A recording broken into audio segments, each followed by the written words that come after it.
저녁에 불카놨다가 아침에 콩밥을 하시면 돼요. 그리고 현미밥을 가능하면 드셔야 돼요. 특히 환자들은.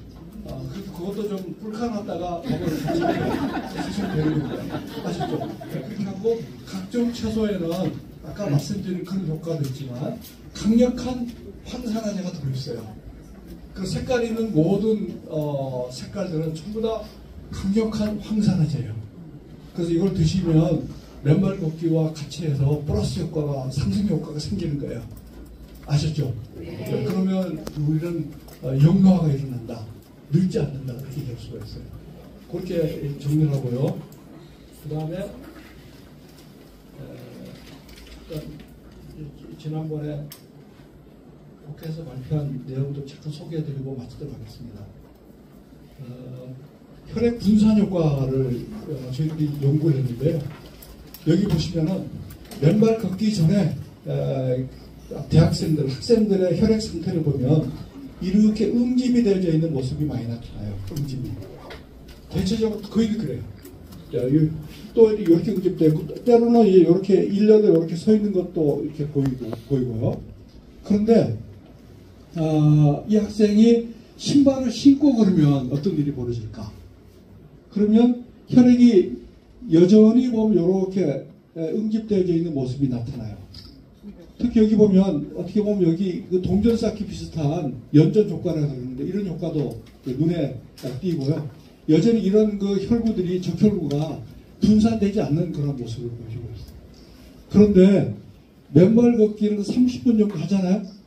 그러면 어떤 상태입니까? 전부 혈액이 동그랗게 거의 다 분산되어 있죠. 네. 활발하게 분산되어 있습니다.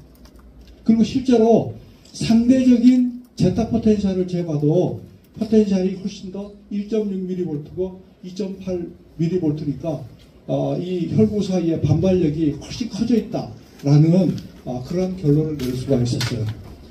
자, 그래서 우리가 좀 더 이제 고혈압 환자를 대상으로 연구를 해봤는데 걷기 전에 여전히 보면은 혈액들이 아주 조밀하게 이렇게 응집되어져 있는 모습이 보이죠. 근데 이분이 이제 30분 동안 신발을 걷고 신었어요. 신발을 걷고 걸었단 말이에요. 신고 그랬다. 네. 신발을 신고 걸었어. 걷고 신었다. 왜 그러냐면 신발을 신은 상태에서는 말도 이렇게 헷갈리는 거예요. 그런데 이 차이를 보면 거의 차이가 없어요. 사실은. 차이가. 혈액 분산 효과가 너무 떨어지는 거예요. 제가 최근에 실제로 제가 아주 잘 친한 분인데 아주 유명한 분이 한 분이에요. 근데 그분이 신발을 신고 계속 운동을 하고 있어요. 근데 그분은 맨발 걷고 운동하는 거에 대해서 아주 부정적인 입장을 가지고 있어요. 근데 최근에 보니까 그분의 건강 상태가 더 나빠졌다는 그런 얘기를 제가 들었어요. 자, 그런데 신발을 벗고 걷게 맨발로 걸으면 어떻게 될까요? 맨발로 걸으면 걷기 전에는 여전히 이렇게 이 동전을 막 쌓아놓은 것처럼 이런 효과가 아주 나쁜 효과인데 그런 효과가 싹 사라졌죠? 예, 사라졌어요. 자, 그런데 고혈압 말고요. 이걸로 하죠. 그런데 더 드라마틱한 거 하나 보여드릴게요. 당뇨도 있고 고지혈증이 있는 환자예요. 이분의 혈액은 전부 어떤 상태입니까? 예? 저는 저런 혈액 가지고 어떻게 사는지 모르겠어. 예? 이런 얘기 많이 들으신 적 있죠? 주무시다가 갑자기 돌아가셨다고. 심장마비로. 이제 이런 분들이 되게 특히 이제 문제가 되는데 이분이 30분 동안 맨발 걷기를 했어요. 어때요? 다 분산됐죠? 30분간 맨발 걷기를 하면. 그래서 맨발 걷기를 하시면 아무리 혈액이 뭉쳐 있어도 분산될 수 있다. 이렇게 분산되면 심근경색 또는 이제 뇌경색 관련되는 질환을 피할 수가 있겠죠. 뿐만 아니라 이 혈액 세포 사이사이 속에 어떤 세포가 들어있어요? 적혈구, 백혈구가 들어있어요. 면역에 관련된 세포가 활발하게 다닐 수가 있겠죠. 그래서 치유할 수가 있고 또 혈액 속에는 각종 미네랄이 들어있고 또 당이 들어있고 또 각종 호르몬이 들어있어요. 그러면 활발하게 우리 몸을 이렇게 치유하고 보호하고 작동시킬 수 있는 그런 기초 토대가 이런 상태가 되어야만 이게 되는 거예요. 혈액이 이렇게 뭉쳐있는 사람은 상처가 나면 잘 치료가 안 돼요. 왜냐하면 그 땜빵 세포 있잖아요, 그죠? 혈소판이 잘 움직일 수 이동이 불가능하기 때문에 그런 거예요. 그런데 이 경우에 보면 아주 활발하게 분산되지는 모습을 볼 수 있어요. 그래서 우리 몸이 어떠한 상태에 있다 할지라도 맨발 걷기 하면은 더 이상 진행된다 안 된다? 안 된다. 안 된다. 자, 그리고 바로 그냥 원래로 회복되려 그러면 어떻게 해야 돼요? 맨발 걷기 플러스 그 다음에 어떻게 해요? 정확한 식생활 중요하다는 걸 알 수가 있고요. 자, 그 다음에 그래서 다 이제 그런 현상을 보여주는데요. 그래서 저희들이 조사를 해보니까 맨발 걷기를 열심히 하시면 어떤 일이 벌어지냐면은 이 적혈구에서 이게 적혈구예요. 적혈구에서 뭐가 만들어지냐면은 적혈구에서 멜라토닌이라는 물질이 만들어진다는 걸 알았어요. 적혈구에서. 그래가지고 적혈구에서 적혈구 표면에 있는 요런 산들이 적혈구 표면에 있는데 거기서 수소를 이렇게 떼어와서 음전하를 멜라토닌이 만들어준다라는 걸 알았어요. 그러니까 우리 몸에 접지를 하고 있으면 우리 몸에 뭐가 들어갔어요? 자유전자가 들어갔어요. 그리고 우리 전압은 0볼트가 됐어요. 근데 우리 몸에 자유전자가 들어가서 이 자유전자가 뭐가 돼서 튕겨나왔어요? 멜라토닌으로 돼서 튕겨나온 거예요. 큰 관점에서 보면 그렇게 설명할 수가 있는 거예요. 그래가지고 혈액을 이렇게 확실하게 분산시켰다 이렇게 얘기를 할 수가 있었고요. 그리고 그렇다 그러면 우리가 맨발 걷기 하면은 적혈구에서만 멜라토닌이 만들어졌느냐? 그게 아니고 각종 세포에서 우리 10분 시간이 다 됐는데 제가 정리할게요. 백혈구에서도 만들어져요. 어디에서 만들어져요? 백혈구. 예, 백혈구에서 만들어지면 암세포를 죽이는 역할을 더 강력하게 하는 거예요.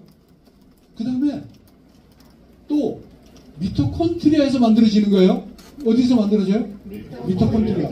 거기서 만들어지면 활발한 항산화 작용을 하는 거예요. 예.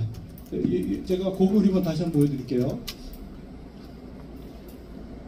그래서 미토콘드리아에서 여기에 멜라토닌이라는 요 화학 물질이 만들어져서 항산화 작용을 산소하고 활성산소하고 반응하면은 요런 물질이 만들어져요. 요 물질이 만들어지면 요 물질이 활성산소를 더 잘 잡아요. 근데 얘가 다시 또 하이드록시 레디칼하고 반응하면 얘가 요런 물질이 만들어지는데 요거는 더 활성산소를 또 더 잘 잡아요. 그래서 요 물질이 다시 반응하면 요런 물질이 되는데 얘가 활성산소 또 더 잘 잡아요. 그래서 이 라인을 뭐라고 얘기하냐면 멜라토닌 패밀리다 이렇게 얘기해요. 멜라토닌 패밀리. 그래서 멜라토닌 아버지, 멜라토닌 손자, 멜라토닌 할아버지, 멜라토닌 고자할아버지 이렇게 온 가족이 돼가지고 활성산소를 다 잡아버려요. 어디서 이런 일이 일어나냐면 미토콘드리아에서 일어나요. 미토콘드리아에서 하이드록시 레디칼이 나오는데 나오자마자 바로 잡아버리는 역할이 일어나요. 언제 일어나요? 맨발 걷기 할 때. 그 다음에 항산화 물질이 풍부한 식사를 할 때. 네. 그러나 맨발 걷기 할 때는 이런 효과가 풍성하게 일어나요. 풍성하게. 네. 그래서 우리 맨발 걷기 하시면 노화가 돼야 안 돼요? 안 된다. 이렇게 얘기할 수가 있는 겁니다. 그래서 여러분들 맨발 걷기 열심히 하시고요. 적어도 아까 우리 회장님 말씀하신 것처럼 900세 아까 얘기하셨나요? 120세? 그리고 많은 분들에게 유익을 주는 여러분 됐으면 좋겠어요. 그리고 우리 맨발길 많이 만들어 주신 우리 시장님 다시 한번 감사드립니다. 우리 시장님께 다시 한번 박수 부탁드려요.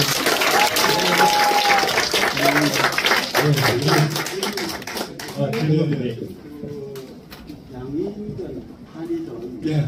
의사들은 양말 걷는 거에 대해서 굉장히 부정적이에요. 그래, 맞아요. 예, 예. 그래서 그렇게 하고 그렇게 이게 좋다고 그러던데 그러면은 네. 꼭 그러면 그걸 주사를 파상포 예, 파상포. 그걸 예. 맞고 하는지 예. 웬만하면 하지 말아야 되거든요. 그래요? 그 사람들 그 의사들한테 좀 이걸 많이 시켜. 아, 의사들은 파상풍 주사를 맞고도 웬만하면 하지 말라고 해요. 그분들은. 그러니까 그분들은 환자가 많을수록 그분들은 좋아하시는 것 같아요. 근데 놀라운 거는 의사도 자기가 나중에 한계 상황에 오니까 원래 맨발길 하더라고요. 그런 친구 있어요. 네, 그래서 뒤에서 그래서 숨어서 하지 말고 당당하게 좀 해라. 그렇게 얘기했습니다. 우리 오영훈 교수님 다시 한번 큰 박수 부탁드리겠습니다.